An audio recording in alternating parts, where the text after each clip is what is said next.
This is the aim of this training module now, is to demonstrate new security members how to issue and instruct people on the DECT phone system.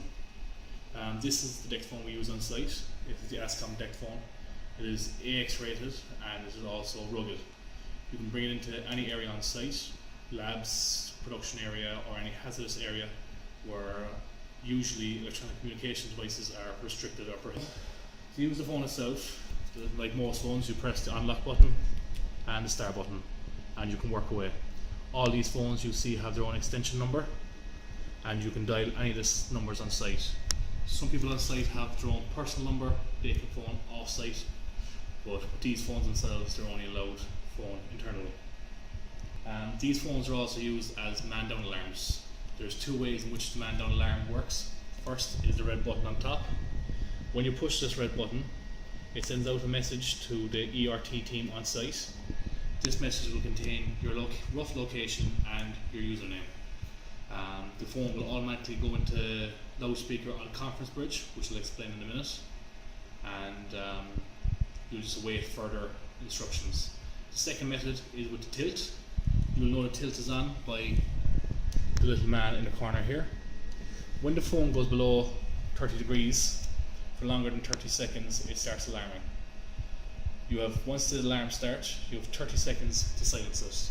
And after that 30 seconds, if it's not silenced, again, it will send out the emergency message to the ERT team and people will come looking for you. I'll just demonstrate now the noise and what happens when it's 30 seconds is a long time to wait, and here you have now, it vibrates and beeps. It's not enough just to pick it up, you must pick it up and press the silence button. When you push this, it is now stopped, and if it goes back down on the floor, another 30 seconds. The reason it has this function is if you're unresponsive on the floor, then it'll start to go off instead of self off. You won't have to push the red button if you're incapacitated. The red button on top will be for the likes of slip, trips and falls or chemical spills. The conference bridge, as I said, I'll explain. The conference bridge is basically a conference call.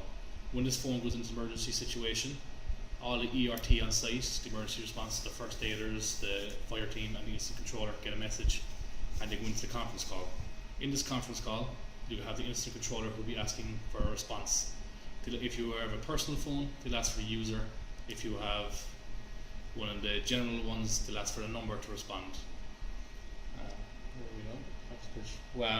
With the response, you'll just be asked, and after your response is given to the incident controller, he'll address either the first aiders or the fire team to come to your assistance. False alarms. In the event of a false alarm and you accidentally push this button, or you leave it on the desk unattended and it goes off and you come back and realise it has gone into an alarm, please stay on the line. Otherwise the people on site will think it's a false alarm, or they will think it's an emergency and they'll come looking for you. There's also the stand down.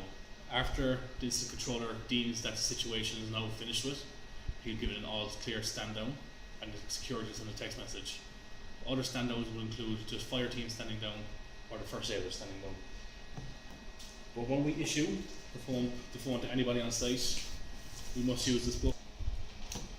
In this book we issue date and timeout, print name, sign name, and the date is returned. We have to take the number of each DECT phone so that if in the event of an emergency situation, we can say to the incident controller who has that phone and whereabouts they are, or any information they might help them find this person. That's it. Any questions? And what does DECT stand for? DECT stands for Digital Electronic Cordless Telecommunication, but we just call it the DECT phone on site. Okay, and who would be issued one? We issue these to anyone who could be a lone worker in a lab, lone worker in a building, who could be contractors on site doing jobs where they do not have to be supervised but can go around the site, but may need to contact people throughout the day or need to be contacted during their course of work.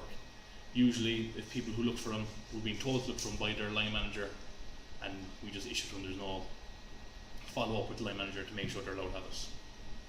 Okay. Thank you. I'm going to give you an evaluation form and you fill it out, please.